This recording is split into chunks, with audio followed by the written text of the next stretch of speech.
Hey guys, this me Hasan and welcome to Hasan academy. हम लोग इस चैनल में जनरली फार्मा रिलेटेड टॉपिक पे डिस्कशन करते हैं। मोस्टली जीपेट एंड नाइपर्स जेडबल एग्जाम रिलेटेड डिस्कशन होता है यहाँ पे। तो आज का जो टॉपिक होगा ये रिगार्डिंग ईपीमार एंड एनोमार्स होगा, जो कि जीपेट के पॉइंट ऑफ व्यू से बहुत ज्यादा इंपॉर्टेंट है। और ये सिर्फ जीपेट बोल के नहीं है, कोई भी फार्मा एग्जाम, नाइपर और कोई भी एग्जाम ले लो, सब में ये सब बहुत ज्यादा आता है। तो इस वीडियो से पहले और एक वीडियो बनाया था जिसमें और इस तरह का स्टीरियोकेमिस्ट्री रिलेटेड टर्मिनोलॉजी डिस्कस किया था, जैसे डायस्टीरियोमर हो गया, एनंशियोमर हो गया या फिर मिजो कंपाउंड हो गया। अगर आपने वो वीडियो अभी तक नहीं देखा तो चैनल में जाके वो वीडियो देख लो या फिर डिस्क्रिप्शन में भी लिंक मिल जाएगा। अगर आप इस चैनल में नए हो तो चैनल को सब्सक्राइब करो एंड नोटिफिकेशन ऑन रखो, ताकि जब भी हम वीडियो रिलीज करें आप तक पहुंच जाए। यहाँ पे टारगेट जीपे 22 बोल के लिखा हुआ है, जिसका मीनिंग ये है कि जीपे 22 आते आते मैं जितना हो सके इम्पोर्टेंट क्वेश्चन कवर करने का कोशिश करेंगे। और ये सब डिपेंड करेगा आपका सपोर्ट का ऊपर भी। जितना हो सके इस चैनल को दूसरा लोगों तक भी, जो भी जीपेट एस्पिरेंट है या फिर फार्मा स्टूडेंट है, उनको शेयर करो। तो देखो, सबसे पहले देखते हैं कि ओवरऑल कुछ देख लेते हैं जीपे ईपीमार एंड एनोमार के बारे में। देखो, बोथ आर डायस्टीरियोमर्स। ईपीमार और एनोमार जो होता है ना, ये लोग एक्चुअली डायस्टीरियोमर्स ही होते हैं। डायस्टीरियोमर्स का एक सब डिवीजन किया गया है अलग अलग से। क्यों किया गया है ये भी मैं डिस्कस कर लूंगा। और mostly use in biomolecules. Biomolecules में मोस्टली यूज होता है। बायोमोलिकुल्स में बेसिकली ये कार्बोहाइड्रेट में आता है, बहुत ज्यादा आता है। ग्लूकोज वगैरह में बहुत ज्यादा ये यूज होता रहता है। और इसका डायरेक्ट एग्जाम्पल जीपेट में बहुत बार पूछा गया है। पहले भी मैं बोल दूंगा कौन सा एग्जाम्पल सबसे ज्यादा पूछा गया है। तो देखो, ईपीमार के बारे में डिस्कशन करेंगे पहले। ईपीमार क्या होता है? Special diastereomers having different configuration. Different configuration मतलब RS configuration in one position other than C1।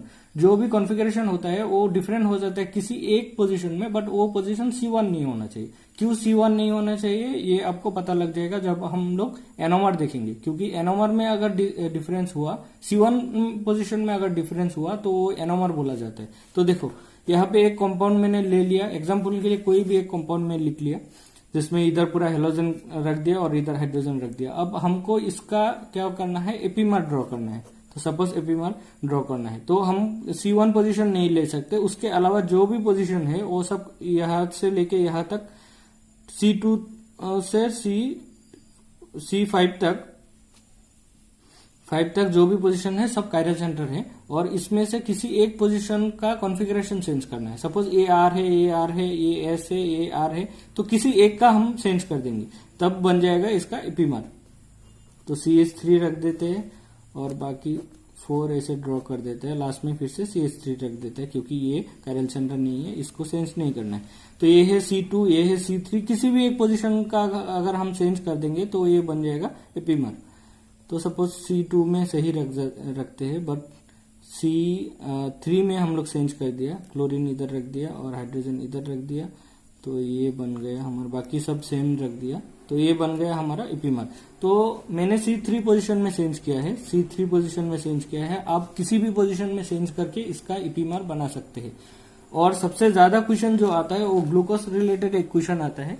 देखो, mostly asking example in GPAT, ये एग्जाम्पल सबसे ज्यादा इन जीपेट में पूछा जाता है कि डी ग्लूकोज का जो भी C4 पोजीशन का एपीमार है वो आपको चाहिए, या फिर ये और ये दोनों कंपाउंड ड्रॉ कर देता है, D glucose and D galactose, और उसके बाद पूछता है दोनों के बीच क्या रिलेशन है। दैट मीन्स दोनों एपीमार है। ठीक है, तो ये हो गया। मैंने कितना पोजीशन के लिए दिया? C4 पोजीशन के लिए। ये देखो, OH राइट हैंड साइड में है और यहाँ पे लेफ्ट हैंड साइड में आ गया। आपको अगर यू सत्यनारायण बुक है आपका बायोकेमिस्ट्री का, वहां पे बहुत सारे और एग्जाम्पल भी है। C2 पोजीशन में डिफरेंस होने से क्या नाम बन जाता है और क्या एग्जाम्पल है, वो सब भी आपको देखना है। हालांकि C4 पोजीशन का जीपेट में काफी बार आ चुका है, बट इसका मतलब ये नहीं कि आप दूसरा पोजीशन का नहीं देखो। दूसरा C2 या फिर कोई भी दूसरा एग्जाम्पल जो है एपीमार का, आप वो देख लो, क्योंकि दिन ब दिन क्वेश्चन थोड़ा हार्ड हो रहा है, तो क्वेश्चन डिफरेंट आ सकता है।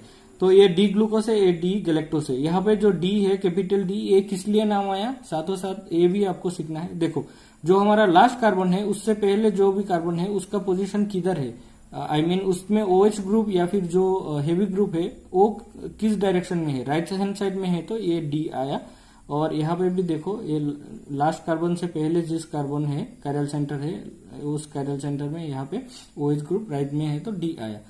और इस डी का मतलब डेक्स्ट्रो है ऐसा मत सोचना, वो दूसरा है, वो स्मॉल डी से रिप्रेजेंट किया जाता है और ये कैपिटल डी है।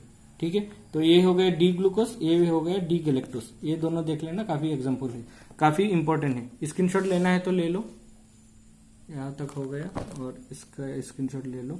और उसके बाद आप हम लोग डिस्कस करेंगे रिगार्डिंग एनोमर्स। ये काफी ज्यादा इंपॉर्टेंट है। इपीमर और एनोमर थोड़ा ही डिफरेंस है। देखो ये भी डायस्ट्रियोमर है, इपीमर भी डायस्ट्रियोमर था, और differ in configuration in C1 और टॉप कायरल सेंटर। यहाँ पे क्या होता है, जो कॉन्फ़िगरेशन डिफरेंस होता है ना इपीमर में, यहाँ पे भी होता है, बट वो C1 पोजीशन में होता है। तो ये क्या है, ये बेसिकली ग्लूकोज ही है, बट इसको हावर्थ पोजीशन में ड्रॉ किया गया है ऐसा साइक्लिक मैनर में। और यहाँ पे क्या देखा जाता है, ये जो ऑक्सीजन है इसका बाद में जो भी कार्बन होगा वो फर्स्ट कार्बन C1 कार्बन, उस कार्बन में OH ग्रुप किधर है, इस कार्बन में जो OH ग्रुप है ये नीचे की ओर है, जिसके लिए इसका नाम होता है अल्फा डी ग्लूकोस। और इस कार्बन में सेम पोजीशन का ये कार्बन में C1 पोजीशन में OH ग्रुप एबव में है, इसके लिए ये बीटा डी ग्लूकोस नाम है इसका। और ये दोनों एक दूसरे का एनोमर है। ये हमेशा याद रखना, C1 पोजीशन में डिफरेंट हुआ तो एनोमर, और बाकी किसी भी पोजीशन में हुआ तो वो हो जाएगा इपीमर। और अल्फा का ऐसे याद रखना, अल्फा मतलब इस तरह से डायरेक्शन देके याद रखना, अल्फा होगा तो OH नीचे की ओर रहेगा।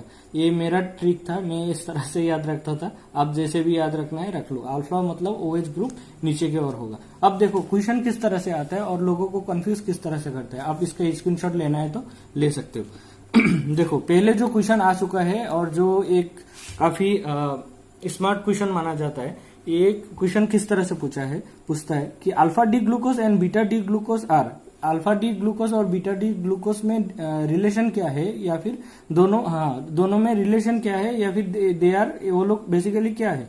तो सबसे पहले दिया आइसोमर्स, उसके बाद दिया डायस्ट्रियोमर्स, उसके बाद दिया एपीमर्स, और उसके बाद दिया एनोमर्स। अब बच्चे कंफ्यूज हो जाता है, क्योंकि अल्फा डी ग्लूकोज और बीटा डी ग्लूकोज का अगर आपको डिटेल्स में पता नहीं है एनोमर्स के बारे में, तो आपको इतना तो पता होगा कि दोनों का मोलिकुलर फॉर्मूला सेम होता है। अगर मोलिकुलर फॉर्मूला सेम होता है तो आइसोमर तो होता ही है, ठीक है ना। और उसके बाद डायस्ट्रियोमर, डेफिनेटली डायस्ट्रियोमर होता है, क्योंकि इन दोनों का एक दूसरे का मिरर इमेज नहीं है, इसमें नीचे है और बीटा में ऊपर हो जाता है, तो डायस्ट्रियोमर्स नहीं है। और उसके बाद देखो किसी पोजीशन में कॉन्फ़िगरेशन चेंज होता है, that means they are epimers also, anomers are basically epimers also. But जब अल्फा और बीटा के स्पेसिफिकली बात किया तो वो C1 पोजीशन रिलेटेड आ गया, तो आंसर होगा एनोमर्स। और इस तरह का क्वेश्चन में हमको लगता है कि ये क्वेश्चन क्या गलत दे दिया, या फिर 2-3 करेक्ट आंसर है अबव द टॉप, या फिर अगर ये तीनों देता और डी पोजीशन में देता ऑल ऑफ द। हाँ, हम लोग इस क्वेश्चन का रिगार्डिंग बात कर रहा था कि इस तरह का क्वेश्चन आने से, या फिर 2-3 इस तीनों का ऑप्शन दे के ऑल ऑफ द अबव इस तरह से देने से भी आपका करेक्ट आंसर हमेशा एनोमर्स ही है। जब alpha and beta specific alpha beta glucose का बात कर दिया, तब हमेशा हमको अप्रोप्रिएट आंसर में क्लिक करना है, तो करेक्ट आंसर है एनोमर्स।